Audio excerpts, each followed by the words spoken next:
Young people are quitting their corporate jobs in record numbers. And here's what nobody wants to admit. They're not being irrational.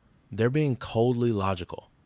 The social contract that held corporate America together for 70 years just got shredded. And Gen Z is the first generation that watched it happen in real time and said, you know what?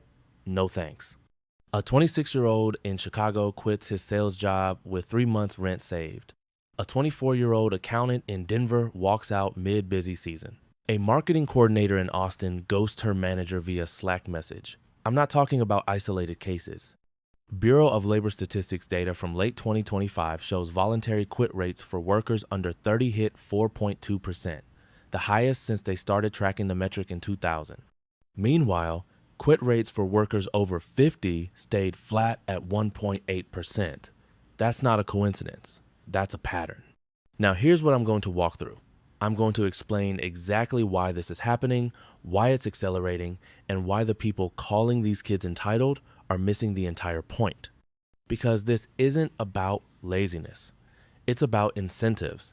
And once you see the incentive structure that broke, you can't unsee it. Think of the old corporate deal like a lease agreement. You show up, you do the work, you pay rent in the form of your time and energy and dignity. In exchange, the landlord, corporate America, gives you stability, healthcare, a pension, predictable raises, and a path to retirement. That was the deal from 1950 to about 1990. Both sides understood the terms. Both sides mostly honored them. But here's what happened. Starting in the 80s and accelerating hard in the 2000s, the landlords started changing the terms. They took away the pension and gave you a 401k, which just means you're now responsible for your own retirement and also good luck timing the market. They turned full-time jobs into contract gigs.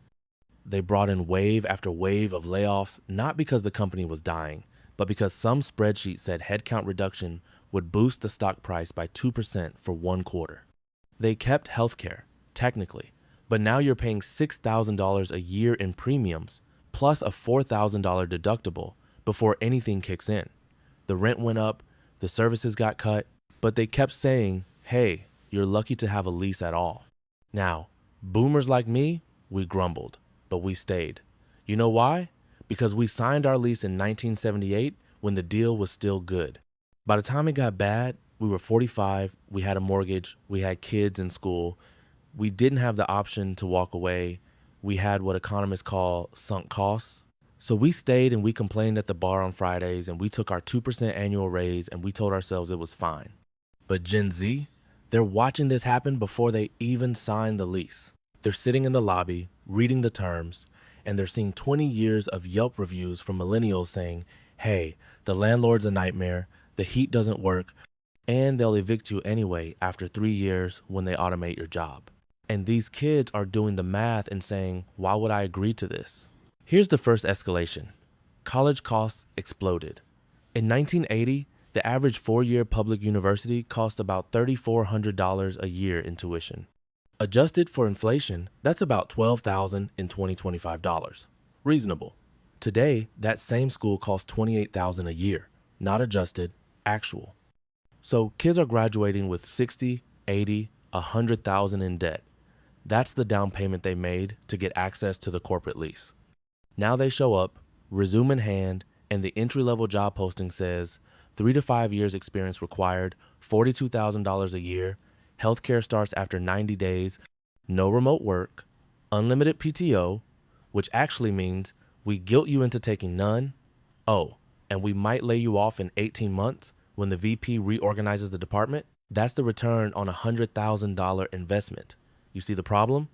A guy I know, he's got a nephew, 25 years old, finance degree from a state school, graduated 2023, spent 9 months applying to jobs, finally got hired at a mid-sized insurance company in Hartford, salary $47,000, rent for a 1-bedroom apartment $1,900 a month. That's $22,800 a year just for rent. After taxes, he's taken home about $34,000. Minus rent, he's got $11,000 for food, car, insurance, student loans, utilities, everything. He did that for 14 months. Then his manager told him his raise was going to be 2.5%. That's an extra $1,000 a year. $98 a month. He quit the next week.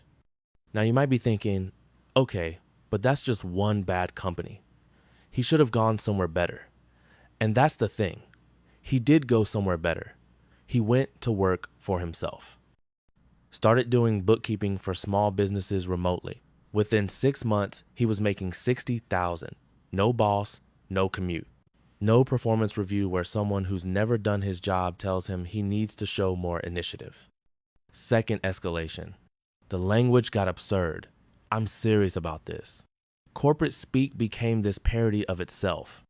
I sat in meetings for 30 years where people said things like, let's circle back and touch base offline to ensure we have all our ducks in a row and aren't boiling the ocean. And we all just nodded like that was normal. It's not normal. It's a psychological test. It's the company checking to see if you'll comply with obvious nonsense. If you'll say synergy with a straight face, you'll do anything. There's a TikTok video that went viral last year. A comedian named Sully Finley did a bit where he played a middle manager in a meeting. 2 minutes of pure corporate word soup.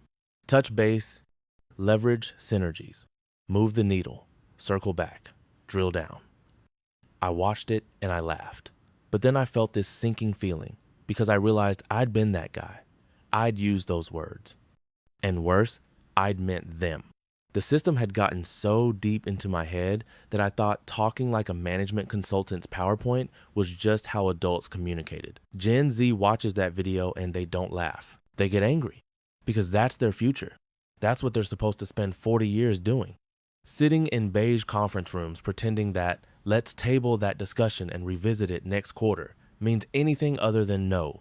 Third escalation. The quid pro quo disappeared. Used to be, you did your job well, you got promoted. Clear line. Not anymore. Now, you do your job well, you get more work. Promotion comes when someone 3 levels up leaves and they need to fill the seat and you've been there the longest. But also, we're flattening the organization, so actually there's no seat to fill. But also, we hired someone external for that role because we need fresh perspectives. But also, you're doing great, really. Keep it up. I talked to a woman, she's 29, works in marketing for a logistics company. She's been there 4 years. She's good.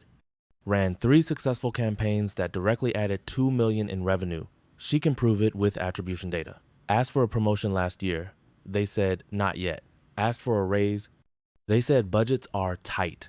Then, 2 months later, they hired a new marketing director, external candidate, at 30% more than what she was asking for. She found out because the guy started and mentioned his salary in a casual conversation, not realizing she'd been doing half his job for 3 years. She quit the same day. Now you might say, well, that's just bad management. Sure, but it's systematic bad management. It's not a bug, it's a feature. Because here's what companies figured out in the 2000s. Retention is expensive. Training is expensive. But if the job market's bad enough, you don't need to retain anyone. You just churn through workers, keep costs low, and there's always another desperate grad willing to take the spot. It worked great until it didn't. Fourth escalation, and this is where it gets really interesting. The information asymmetry collapsed. Used to be, companies had all the information. They knew what they paid people, you didn't. They knew what other companies paid, you didn't. They knew if layoffs were coming, you didn't. You were flying blind, and they had radar. Huge advantage. Then the internet happened. Glassdoor, Levels.com, for your information, Reddit, TikTok. Suddenly, everyone knows everything.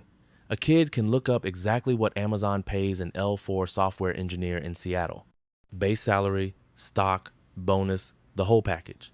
They can read 500 reviews from people who work there saying the on-call rotation will destroy your sleep schedule and your manager will never respond to Slack messages. They can watch a 23-year-old explain in a 4-minute video exactly why she quit Deloitte and how she makes more money now doing fractional CFO work for startups. The information asymmetry that let companies underpay and overwork people for decades just evaporated. And companies are still acting like it's 1995. They're still posting jobs that say competitive salary without listing a range. They're still doing bait and switch offers where the recruiter says 80,000 on the call and the offer letter says 68. That worked when you were the only information source. Now, The offer gets screenshotted and posted with the company name attached, and 10,000 people roast you before lunch. Here's the kicker, and I mean this with no exaggeration. Corporate America doesn't have a Gen Z problem. Gen Z has a corporate America problem. The difference is they have options we didn't have.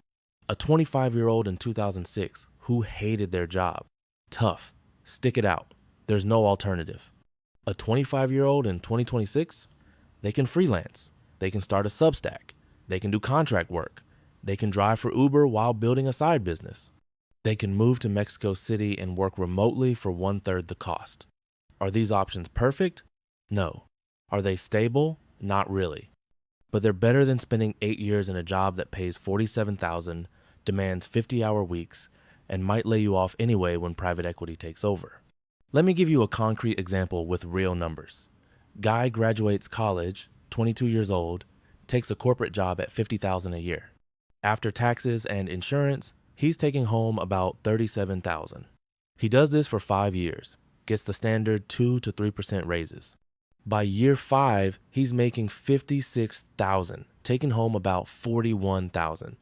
Total earnings over 5 years, about $195,000 take home. Same guy, alternative path. Graduates, spends 6 months learning a high value skill, say Google Ads management. Gets a couple small clients at $1,000 a month each. $2,000 a month, $24,000 a year. Not great, but he's learning. Year 2, he's got 5 clients at $1,500 each, $90,000 a year. Year 3, he raises rates, loses 1 client, adds 3 more at $2,000 each, $140,000. Year 4, he hires a VA to handle admin work, scales to 12 clients, $260,000 revenue, maybe $180,000 after expenses. Year 5, he productizes, creates a small agency, $300,000 revenue, $200,000 after costs. Over 5 years, corporate path nets about $195,000. Freelance path, assuming moderate success, nets around $400,000. And that's not even accounting for the optionality. Corporate guy is locked in. He has 1 income source, 1 boss, 1 path. Freelance guy has 12 clients. If 3 leave, he's got 9. If the market shifts, he pivots. He has leverage. Now, is freelancing harder? Yes. Is it riskier? In some ways. But here's what changed. The risk-reward calculation flipped. It used to be corporate was low risk, moderate reward. Freelancing was high risk, high reward. Now corporate is moderate risk because layoffs are constant, low reward because wages are stagnant, and the benefits are worse. Freelancing is still high risk, but it's high reward, and you control your own destiny. When you run the expected value calculation, freelancing wins for a lot of people. There's this great story that illustrates the whole thing. Guy I know worked at a large consulting firm. He's 31. He'd been there 7 years. Good performer. Got tapped for a big project, super high visibility, worked 70-hour weeks for 4 months, delivered ahead of schedule, under budget. The client was thrilled. His boss told him it was career-defining work. Review time came. He got a 3% raise and a title bump that came with no additional pay. He asked why, given the project's success. His boss said, "Well, this is your job. We don't give extra rewards for doing your job well. That's expected." He quit 3 weeks later, started consulting independently, reached out to the same client from that project. They hired him at 3 times his corporate rate. No boss, no review cycle, no performance improvement plan because he took a week off for his sister's wedding. The punchline? The consulting firm had to hire 2 people to replace him at a combined cost higher than what they were paying him. But they couldn't just pay him more because that would set a precedent. Better to lose him and spend more replacing him than admit the system's broken. That's not a business decision. That's ideology, and Gen Z sees it. Okay, so where does this leave us? 3 things. 1, if you're a boomer watching your kid or grandkid quit a stable job, resist the urge to panic. They're not crazy. They're responding rationally to a system that stopped being rational. The corporate path that worked for us doesn't work the same way anymore. The deal changed. They're adapting. That's not entitlement, that's survival. 2, if you're still in the corporate world and you're miserable, you're not stuck. You have more options than you think. But Here's the thing. You need to start building the exit ramp before you jump.